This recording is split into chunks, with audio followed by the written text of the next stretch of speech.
ലോക പരിസ്ഥിതി ദിനം എന്നാണ്? ഉത്തരം ജൂൺ 5. ആദ്യമായി ലോക പരിസ്ഥിതി ദിനം ആഘോഷിച്ചത് എന്നാണ്? ഉത്തരം 1974 ജൂൺ 5-നാണ് ആദ്യമായി ലോക പരിസ്ഥിതി ദിനം ആഘോഷിച്ചത്. ആധുനിക പരിസ്ഥിതി പ്രസ്ഥാനത്തിൻ്റെ മാതാവ് എന്നറിയപ്പെടുന്നത് ആരാണ്? ഉത്തരം റേച്ചൽ കൾസൺ. ഇന്ത്യയിലെ ഏറ്റവും വലിയ ബോട്ടാണിക്കൽ ഗാർഡൻ സ്ഥിതി ചെയ്യുന്നത് എവിടെയാണ്? ഉത്തരം കൊൽക്കത്ത. ലോക പ്രകൃതി സംരക്ഷണ ദിനം എന്നാണ്? ഉത്തരം ജൂലൈ 28. സംരക്ഷിത ജൈവമണ്ഡല പദ്ധതി ലഭിക്കുന്ന ഇന്ത്യയിലെ എത്രാമത്തെ ജൈവമണ്ഡലമാണ് അഗസ്ത്യമല? ഉത്തരം 10ാമത്. പശ്ചിമ ബംഗാളിലെ സുന്ദർബൻ പ്രസിദ്ധമാകുന്നത് ഏതിനം ചെടികളുടെ പേരിലാണ്? ഉത്തരം കണ്ടൽ ചെടികൾ. ജൈവ വൈവിധ്യം ബയോഡൈവേഴ്സിറ്റി എന്ന പദം ആദ്യമായി ഉപയോഗിച്ച ശാസ്ത്രജ്ഞൻ ആര്? ഉത്തരം WG റോസൻ.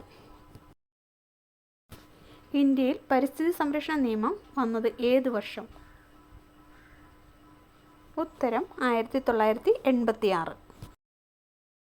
ഇന്ത്യയിലെ ആദ്യ ജല മ്യൂസിയം എവിടെയാണ്? ഉത്തരം പെരിങ്ങളം, കോഴിക്കോട് ജില്ലയിൽ. കേരളത്തിൽ ഏറ്റവും കുറവ് വനഭൂമിയുള്ള ജില്ല ഏത്? ഉത്തരം ആലപ്പുഴ. കേരളത്തിലെ ജൈവ ജില്ല ഏതാണ്? ഉത്തരം കാസർഗോഡ്. കേരളത്തിൽ ഏറ്റവും കൂടുതൽ ദേശീയ ഉദ്യാനങ്ങൾ ഉള്ള ജില്ല ഏത്? ഉത്തരം ഇടുക്കി ജില്ല. ഓസോൺ ദിനമായി ആചരിക്കുന്നത് എന്നാണ്? ഉത്തരം സെപ്റ്റംബർ 16. ഐക്യരാഷ്ട്രസഭയുടെ പരിസ്ഥിതി സംഘടന ഏതാണ്?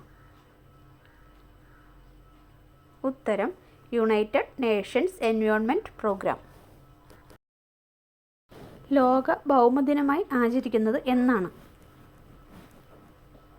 ഉത്തരം ഏപ്രിൽ 22. ദേശീയ വനനയം പ്രഖ്യാപിച്ച വർഷം? ഉത്തരം 1952.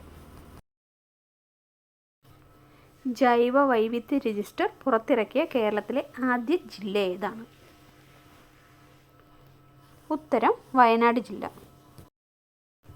ചിന്നാർ സംരക്ഷണ മേഖല ഏത് ജില്ലയിലാണ്? ഉത്തരം ഇടുക്കി ജില്ലയിൽ. World wide life fund for നേച്ചറിൻ്റെ ചിഹ്നം എന്താണ്? ഉത്തരം ഭീമൻ പാണ്ട. ഊർജ സംരക്ഷണത്തിന് ഏറ്റവും സഹായകരമായ വിളക്ക് ഏതാണ്? ഉത്തരം LED. National environment research institute സ്ഥിതി ചെയ്യുന്നത് എവിടെയാണ്? ഉത്തരം മഹാരാഷ്ട്രയിലെ നാഗ്പൂർ. ലോക തണ്ണീർത്തട ദിനം എന്നാണ്? ഉത്തരം ഫെബ്രുവരി 2. ലോക പരിസ്ഥിതി പ്രസ്ഥാനത്തിന് തുടക്കം കുറിച്ച റേച്ചൽ കൾസൺ രചിച്ച പുസ്തകം ഏത്? ഉത്തരം നിശബ്ദ വസന്തം. Thanks for watching. Please subscribe.